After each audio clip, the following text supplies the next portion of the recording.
Hi, Dr. Cheng, Chuling, and Junwen. We are Group 1 or Bench 1, and our names are Karunya, Alicia, Charlotte, Yijie, Javis, and Laya. And our project is based on the vaginal microbiome. Laya will now start us off with an introduction to our study. The vaginal microbiome is a fascinating and often overlooked ecosystem. Unlike the gut, where diversity signals health, a healthy vagina is typically dominated by lactobacillus species that produce lactic acid to keep a low pH and protect against infections. Studies show that while it dominates the lower reproductive tract, the upper tract hosts a wider range of microbes. Factors like sexual activity, pregnancy, stress, and ethnicity can all influence this balance. We chose to study the vaginal microbiome because it's essential to women's well-being, yet remains under-discussed in many Asian societies. Our chosen intervention is cranberry juice, an affordable and widely consumed option.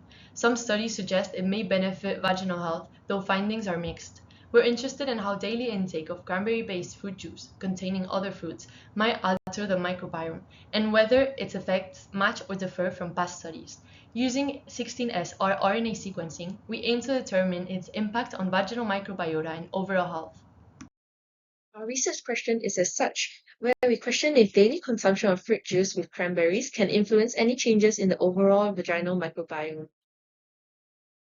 We selected the Marigold Peel Fresh Pomegranate Cranberry Juice as our intervention product, where 150 milliliters will be taken daily, specifically between 6 p.m. to 12 a.m. for consistency. Our intervention length was set to 12 days and the volume was limited to 150 milliliters due to time and cost constraints. Ultimately, we aim to study the differences in vaginal microbiome between the pre and post intervention samples. We hypothesized that there will be an increase in vaginal microbiome diversity afterwards. For our reasons for hypothesis, we decided to delve into the main fruit ingredients of the drink, which is shown here in order of proportion. I shall discuss cranberry first because its reputation for helping in UTI had formed the initial basis of our intervention choice, except we study its effects in the vagina instead of the urethra. There are only a few studies specifically focusing on the effects of cranberry juice or extract on the vaginal microbiome, and the key results are quite different among them. In two separate studies, cranberries have been shown not to have any effects on the Lactobacillus species and E. coli, yet has caused an increase in vaginal microbiome diversity among postmenopausal women. As such, we hypothesize a similarly increased diversity in adult populations. However, its inaccuracy should be acknowledged because of the different populations studied and the possible lack of changes in Lactobacillus and E. coli. The other fruit concentrates in our intervention include pomegranate, apple, pear, and grape. Although pomegranate was listed as the primary juice concentrate, there are currently no human studies demonstrating a direct effect of pomegranate juice on the vaginal microbiome. Existing research has mainly focused on its influence on the gut. While it contains compounds like ellagic acid and punyl collagen, which have antimicrobial and antiviral properties, most of this evidence arises from in vitro cell-based assays rather than clinical trials. Therefore, despite its higher relative concentration in the product, pomegranate is unlikely to be the primary contributor to any observed outcomes. Similarly, apple, pear, and grape juices have not been tested in humans for direct effects on the vaginal microbiome.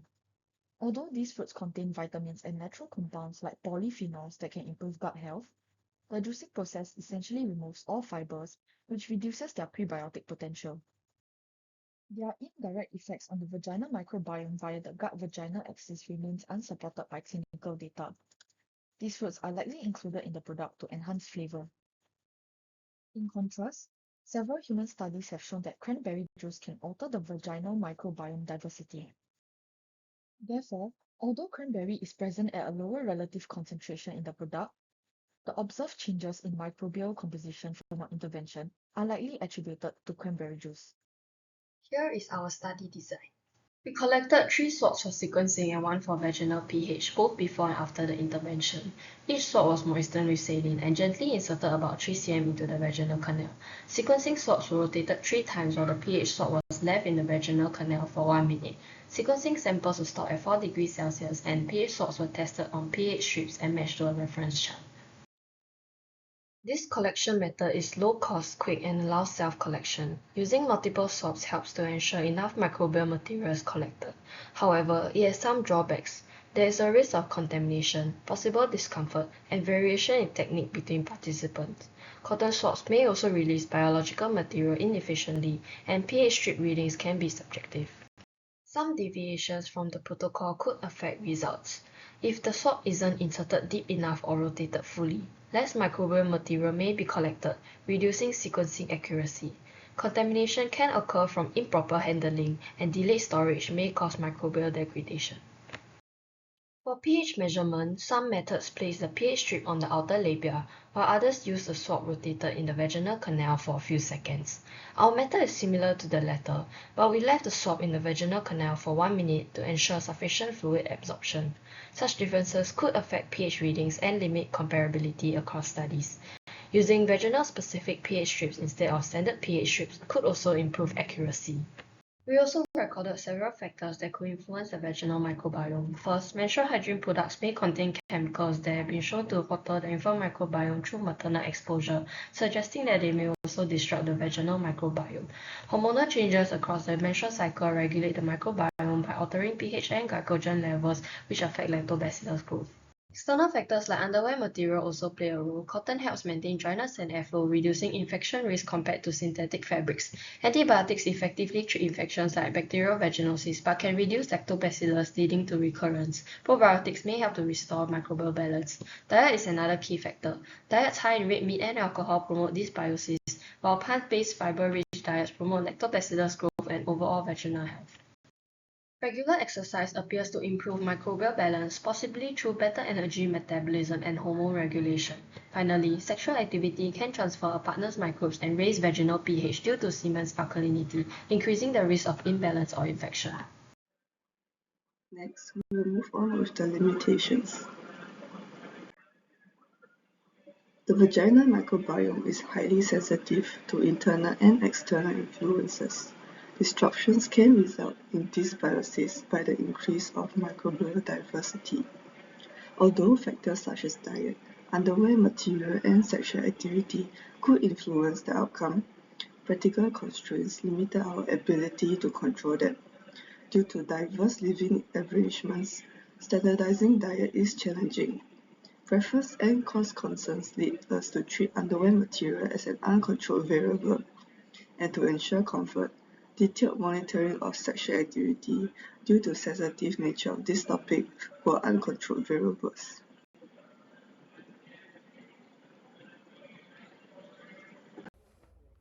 Host genetics shape the vaginal microbiome by determining which bacteria can establish.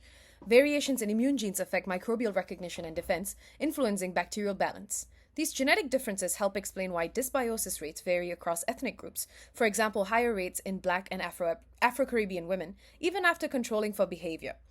And they create an individual baseline microbiome that can act as an unaccounted confounding factor in research.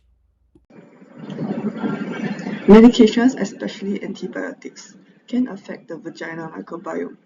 While antibiotics are the first-line treatment for infection, they can deplete protective lactobacillus species. Taking antibiotics due to illness is an uncontrolled event.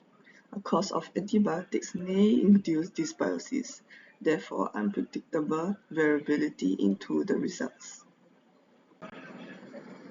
For obvious psychological reasons, the menstruation cycle is and its corresponding hormonal changes are entirely out of the experimental control as well. This shift in microbial stability is a source of variability in our data. Now I'll be sharing about the remedial measures for future studies. For our proposed remedial measure, we recommend switching to a pure cranberry intervention in future studies. The current setup uses a cranberry blend, introducing confounding variables, since other fruits may also influence the vaginal microbiome, even though there's no clear scientific evidence of such effects. Using a cranberry extract supplement with defined bioactive concentrations would improve precision and allow dose comparisons. This is important because cranberry proanthocyanidins, when paired with probiotics, have been shown to strongly inhibit fungal growth, lowering its abundance to below 0.01% in vaginal microbiota models. This highlights how standardized cranberry compounds could support vaginal health and protection against fungal infections. Overall, pure cranberry extracts ensure that any observed effects stem solely from cranberry bioactives and not from any other fruit components.